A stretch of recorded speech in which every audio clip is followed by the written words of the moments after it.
Hello students, welcome to my YouTube channel easy learning. इस video में हम BPSC 133 की बुक जिसका नाम है तुलनात्मक शासन और राजनीति, उसके फोर्थ यूनिट के फोर्थ मोस्ट इम्पोर्टेंट क्वेश्चन पर डिस्कशन करेंगे।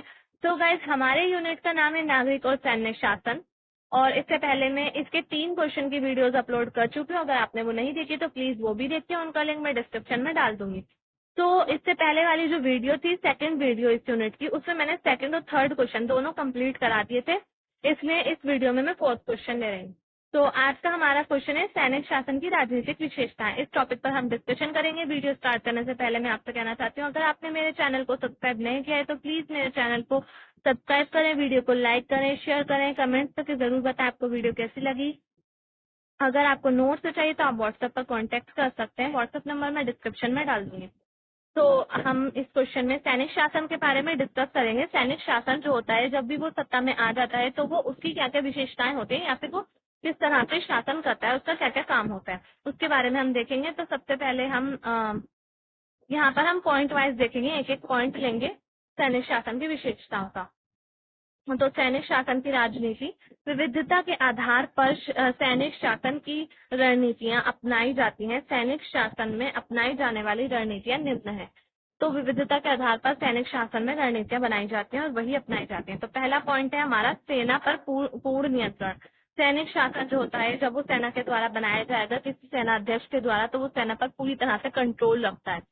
सैनिक शासन में सशस्त्र सेनाओं पर, जैसे जल थल या फिर जल थल और नव, मतलब तीनों तरह की जो सेनाएं होती हैं उन पर पूरी तरह से कंट्रोल रखता है कि वो उसके कंट्रोल से हट ना जाए। सैन्य शासन के कंट्रोल से या फिर सेना का जो अध्यक्ष होता है उसके कंट्रोल से बाहर ना आ जाए, तो उसको अपने कंट्रोल में रखता है। सेना की किसी तरह की कोई विरोधी गुट ना हो, इस बात का पूरा ख्याल रखा जाता है। तो सेना में मतलब इस बात का ख्याल रखा जाता है कि सेना जो है उसके अंदर कोई भी ऐसा विरोधी गुट ना हो जो कि सैन्य जो भी मिलिट्री शासन वहां पर उस समय पे हो रहा है तो उसके विरुद्ध जा सके। तो पूरी तरह से उसका ख्याल रखा जाता है। सैनिक शासन में सेना पर बल और हिंसा का भी प्रयोग किया जा सकता है ताकि सेना अनुशासित रहे और सेना द्वारा दिए गए दिशानुसार, सॉरी यहाँ पर सेना अध्यक्ष आएगा, सेना अध्यक्ष द्वारा दिए गए दिशा अनुसार काम करे। तो कभी कभार जो है सेना में बल प्रयोग भी किया जाता है। तो इस तरह से सेना पर कंट्रोल किया जाता है सेना अध्यक्ष के द्वारा। आम जनता पर बल और हिंसा, तो आम जनता उनके कंट्रोल से बाहर ना जाए, इस वजह से आम जनता पर भी बल और हिंसा का प्रयोग किया जाता है। सैनिक शासन में आम नागरिकों पर बल और हिंसा का प्रयोग किया जाता है ताकि जनता में डर का माहौल बना रहे और वो उसकी कंट्रोल से, सेना के कंट्रोल से बाहर ना जा सके। जनता पर अत्याचार किया जाता है ताकि शासन का विरोध ना हो। सो आई होप समझ आ गया होगा आपको। थर्ड पॉइंट है गुप्तचरों का प्रयोग। तो सैनिक शासन में गुप्तचरों का भी प्रयोग किया जाता है ताकि किसी भी संभावित आक्रमण या विरोध की सूचना पहले से मिल जाए, ताकि विद्रोह तथा आक्रमण को रोका जा सके। तो गुप्तचर तभी बनाए जाते हैं जब हमें किसी चीज का डर होता है या फिर जो है अपनी सेफ्टी के लिए बनाए जाते हैं गुप्तचर।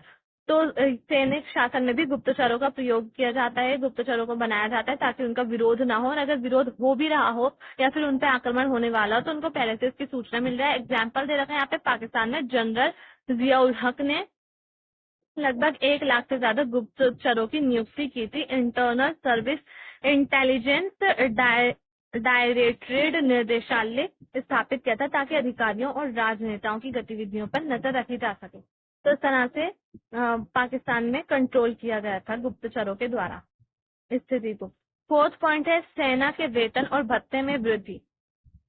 तो जब सैनिक शासन होगा तो वहाँ उनकी सेना का जो है, जो भी सेना अध्यक्ष होगा वो शासन करते हैं तो वो अपनी सेना का पूरी तरह से ख्याल रखेंगे, उनके भत्ते में, उनके वेतन में वृद्धि कर देंगे।